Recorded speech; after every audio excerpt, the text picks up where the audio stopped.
আমি ফুল মাইনক্রাফটে কি করে চলে এসেছি জানি না,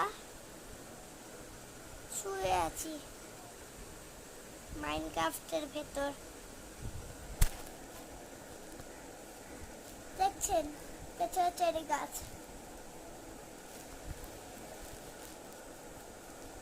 মুরগি যার রাস্তা পাচ্ছে না।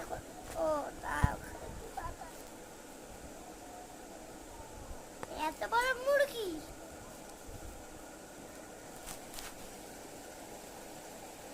এখানে কি একটা দাঁড়িয়ে কি, আমার একটা অ্যাপেল লাগবে, অ্যাপেল অ্যাপেল অ্যাপেল লাগবে, অ্যাপেল লাগবে, আর একটা গাছের ডাল লাগবে।